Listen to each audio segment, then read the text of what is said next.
Well, folks, shame to say, you see one, you seen them all.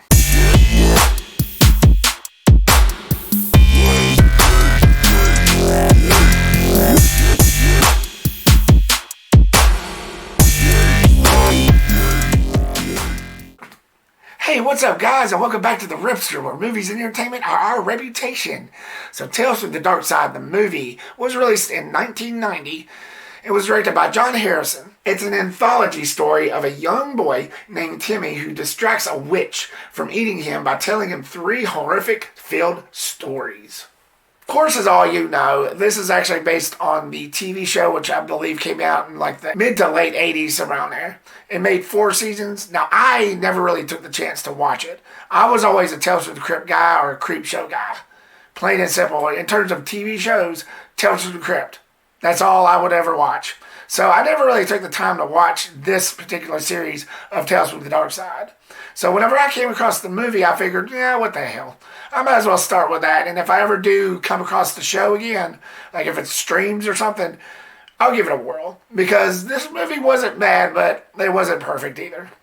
So let's get on with the positives of Tales from the Darkside, the movie. The look and feel was definitely pretty good. In all 3 stories, it looked really crystal clear. Like, for instance, the first story, Lot 249. It involves a mummy who gets woken by a grad student to exact revenge.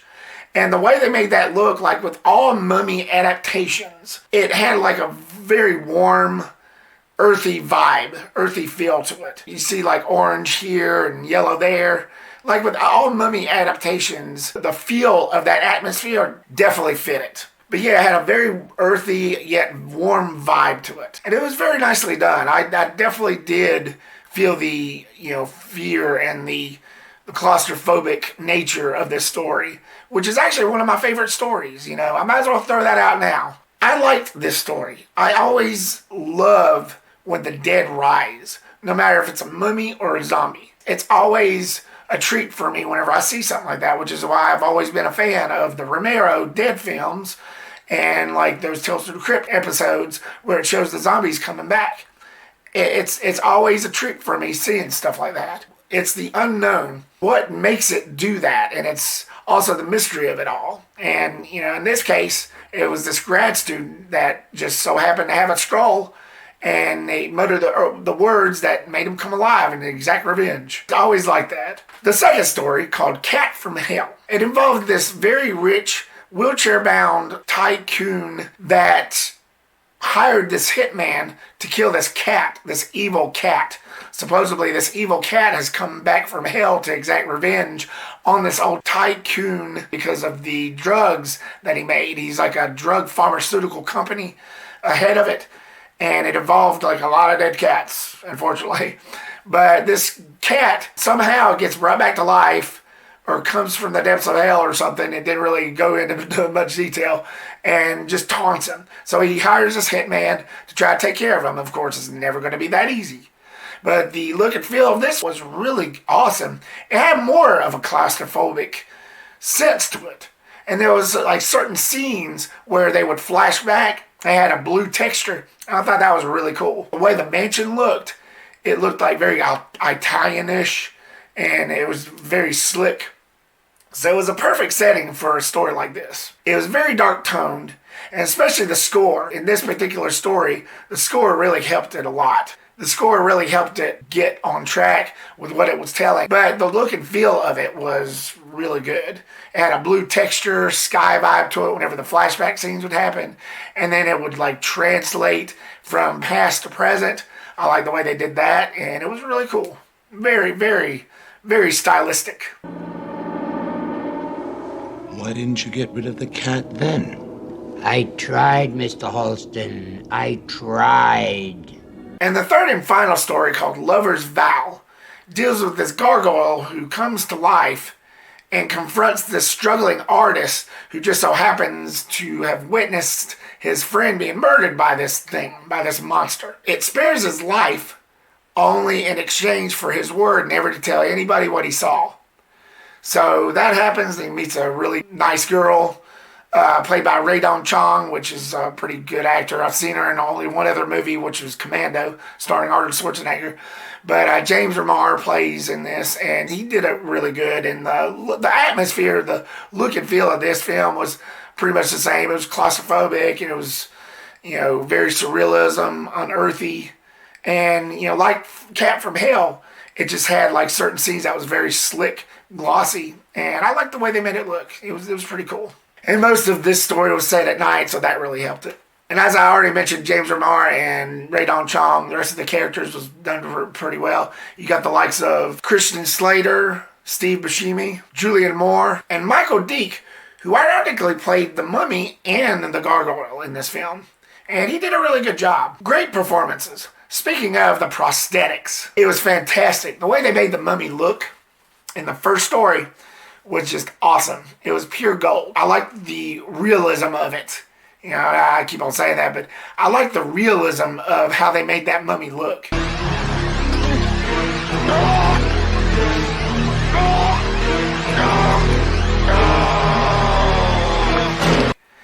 Of course, this was pre-digital age, 1990.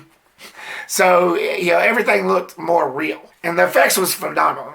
I'll just give it to you straight. It was phenomenal. Looked very real, very creepy. Michael Deke definitely had his work cut out for him. He definitely played a really cool creature in both Lot 249 and Lover's Vow. Though I do have a little bit of a complaint about the gargoyle, which I'll get into next. But he played that off pretty good too. The way the wings looked and the way the full body cast looked. And of course, being an actor stuck in something like that for 24 hours a day with no fresh air, yeah, you're going to pass out just about. And I think I heard he almost did that on several occasions. But they had like paramedic teams on the side, which gave him like a oxygen tank to stick in his suit in between takes to get him some fresh air. So that really helped. So yeah, good thing they were there. And that's with any actor, like even the actor that played Pumpkinhead. I'm sure they probably have measures to take to try to keep the actor safe. The Gorfex was cool. This was never advertised as a gore fest. Let me be clear about that. When you look at the trailers and you look at the ads, it was more advertised as the story, as like with each story what they were telling, which is the most important thing you can have in a film, in any movie. It did have some gory moments in it though, like when the mummy was sticking that hanger up the guy's nose trying to get his brains out, and that was cool. And there was a scene where the cat jumps in the hitman's throat and gets in his stomach, spews up blood everywhere when he comes back out. That was pretty cool. And when the gargoyle starts tearing the heads off and ripping throats out, that was pretty cool. It looked real, and I like the way they made the prosthetics look. Speaking of the Cat from Hell story, the second story in this film, that was actually supposed to be for Creepshow 2. But when they made Creepshow 2 in '87, they didn't want it that long. They just wanted to stick with the 3 stories that they had. So when I mentioned that there was a story that was meant for Creepshow 2 in my Creepshow 2 review, it was the Cat from Hell story. But again, they didn't want Creepshow 2 to be that long. So they decided to save it for this film instead. Which, it probably would have been the same feel for me either way. They had some nice twists. Again, like I mentioned, I was always more of a Tales from the Crypt guy when I was growing up. And as far as the TV show goes, like I said, I will come across it. If I come across it, I'll watch it. And I'm guessing that the TV show was a lot similar. But again, I was always more of a Tales from the Crypt guy. I mean, you couldn't pull me away from the Crypt Keeper. But the twists and turns in this film was actually pretty decent. And I got to compare it to Tales from the Crypt and Creepshow. Because it's still an anthology film, and it deals with different stories, with different backgrounds, and with twists. And that's exactly what Tales from the Crypt and Creepshow was. I'm just going to lump it all into the same family, even though some people might not agree with me, but anthology is anthology. Just like with horror is horror, comedy is comedy. There you have it. And the transition story, or as they call it, the wrap-around story, where the little boy was telling the witch to distract her from trying to eat him, that was actually pretty cool. I complained and moaned and groaned in my Creepshow 2 review about how I didn't like that whole cartoon thing that they did in that. The transitions in between stories, the whole cartoon vibe never really worked for me in Creepshow 2. So when it came to this, It's not Creepshow. It's just normal. You wouldn't even get any foggy vibes or wavy lines in between transitions. And some, like the first time I watched this, I was a little confused. Oh wait, the story did begin. Okay. Because you could hear his voice in the back and it was kind of echoey. That was the only clue you actually got that you were actually in the story. Like right at the beginning of each one. But I liked it. It was a lot better than that Creepshow 2 transition. I never really got behind that whole cartoon vibe. That was just stupid to begin with. I'm sorry, I tell it like it is. It is what it is. Plus, throughout the wraparound story, you get a whole Hansel and Gretel vibe, which I thought was pretty cool. You clearly see that throughout the whole picture, since this woman was a witch trying to eat this little boy. And then at the end, you definitely get a Hansel and Gretel vibe on how that story ends. Just watch the movie and you'll see what I'm talking about. But that was awesome, and that's actually something I never really expected. And on to my mixed, as I was mentioning before about the gargoyle, I like the way they made it look. The full body cast and the wings when the wings would shudder out, and when he was confronting the guy in that dark alleyway after he killed his friend. But I couldn't get around the way the face looked. Now again, this was pre-digital age and they had to work with what they had. But I just didn't really feel that intimidated once the gargoyle showed his face. I didn't really get that intimidated. It wasn't scary to me.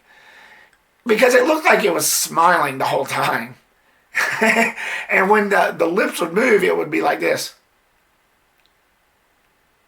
Again, they had to work with what they had, I understand. But it just wasn't that intimidating to me. Sorry, not. But again, I digress. I could get past that because the rest of the full body prosthetics of that costume was awesome.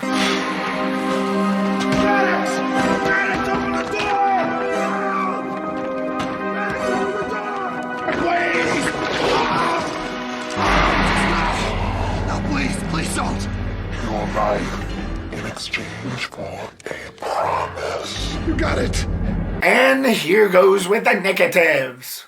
Like with Creepshow 2, the impact of this just did not faze me. Let's face it, I think Creepshow, the original Creepshow, pretty much ruined other anthology series for me. Anthology movies, that is. I'll always be into the series of Tales from the Crypt.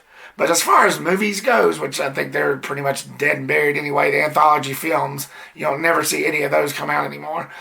But still, I think Creepshow, the original Creepshow, pretty much ruined other anthology films for me. Because, to me, I guess once you've seen one of them, you've seen them all. And that's what the original Creepshow did for me. That's how good it was. And I don't think any other anthology series film that has come out since then can quite measure up to that. Now, I know I might sound like I'm being a little closed-minded here, but sorry, it's just the way I feel. Now, there is another movie called Body Bags, which is directed by John Carpenter, if I'm remembering correctly. I've seen it advertised on Amazon a couple of times. I was going to get it, but other things kept on getting in the way. I will get it eventually, but I hear that that's another anthology series. And I know I say what I just said, but maybe I'll surprise myself. I don't know. But I do want to get that one.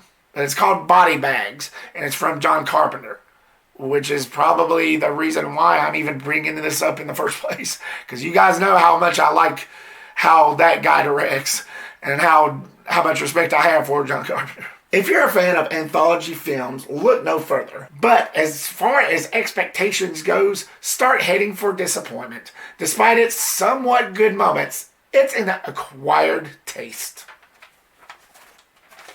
Again, I'm sorry, it's just the way I feel. I'll still watch it just for fun. I'll still watch it around Halloween time, maybe with friends, but it's just not that strong to me, not like Creepshow is. So Tales from the Darkside, the movie, have you seen it? You must have. What did you think of it? Did you like the impact of it, of this film? Or would you prefer Tales from the Crypt or Creepshow over this? Leave me your comment down below and give me your thoughts. Stay tuned for more videos and reviews coming soon. Thank you so much, guys, for watching this video. Like, subscribe, and comment if you hadn't already, and I'll see you on the next one. Peace the rip.